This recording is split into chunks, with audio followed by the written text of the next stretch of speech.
Hi there. Good morning. Got on my dorky headphones here, so hopefully you guys can hear me a little bit better. Was kind of thinking I might have some background noise, maybe my kids or something coming around. So I thought I'd try out the headphones and see how the sound was on that. I wanted to jump on this morning and talk to you about something that I've been practicing both with myself and also with my coaching clients, and one coaching client in particular yesterday. I started reading this book by Joe Dispenza, Becoming Supernatural.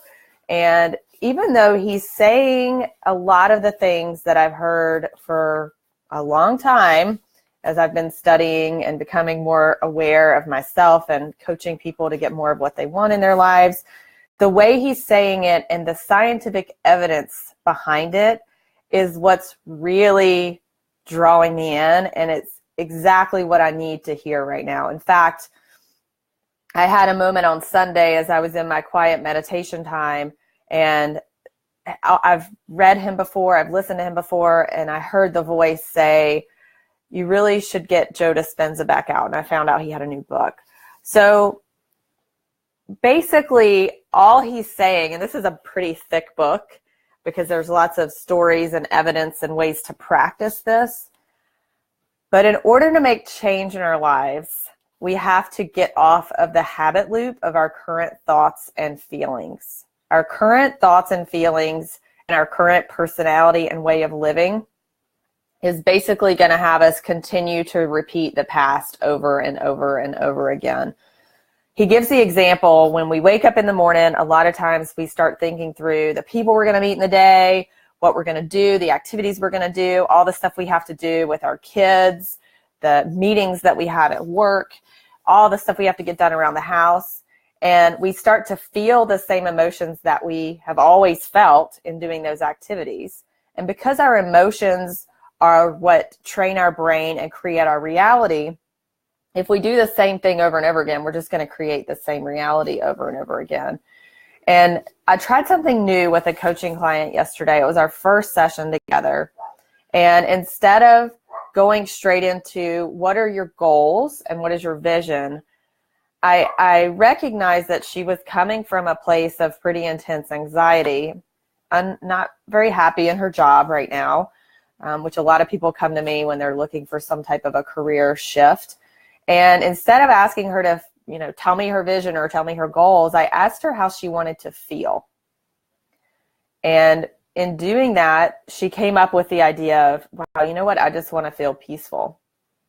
And I asked her what percentage of the time she's feeling peaceful now. And she said, probably 1% of the time. And I asked her, well, if we got you to 5% more peaceful, do you think you would be able to tell a noticeable difference? And she said, yes. And so her prescription, and we called it a prescription because she's been on medication for anxiety before and had a really bad experience with that, which I can relate to. I've been there and done that before.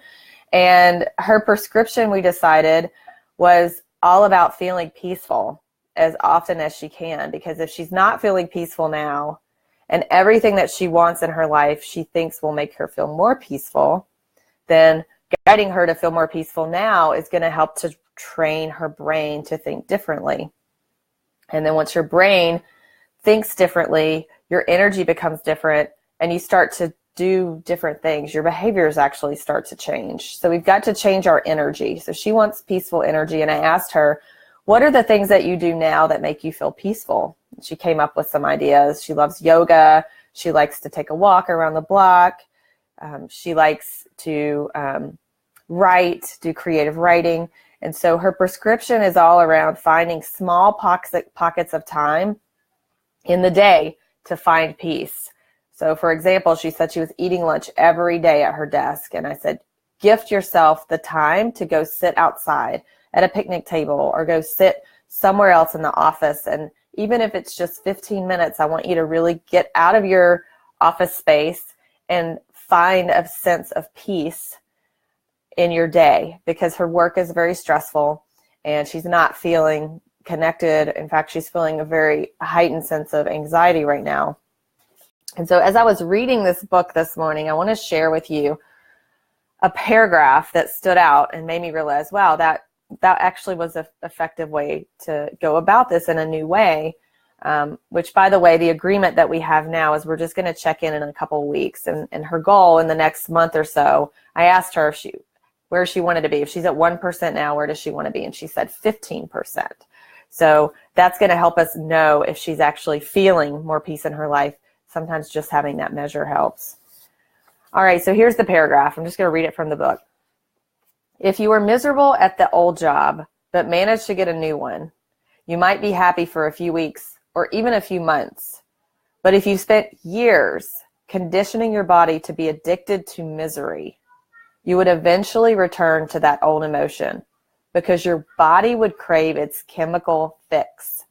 Your outer environment may have changed, but your body will always believe its internal chemistry more than its external conditions. So it remains emotionally locked into your old state of being, still addicted to those old emotions. That's just another way of saying you're still living in the past. And because that internal chemistry hasn't changed, you can't change the expression of your genes to make new proteins in order to improve the structure or the function of your body.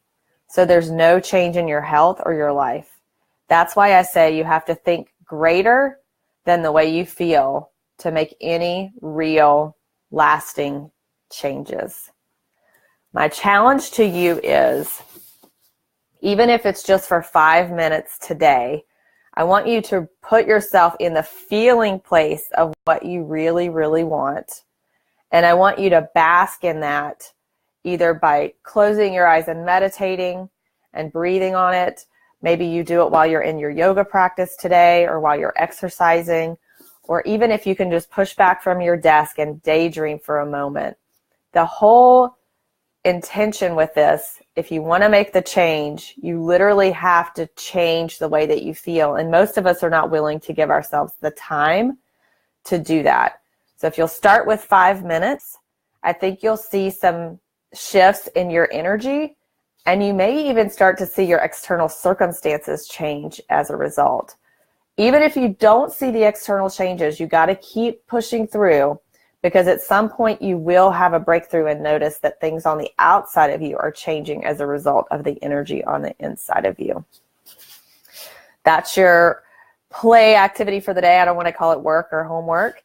And if you want a really great book on the topic of truly how to change your life into what you want it to be, this book by Joe Dispenza is fantastic. And he also has a lot of YouTube videos that are a great place to start. All right, guys, have an amazing day, and I'll be tuning back in again soon.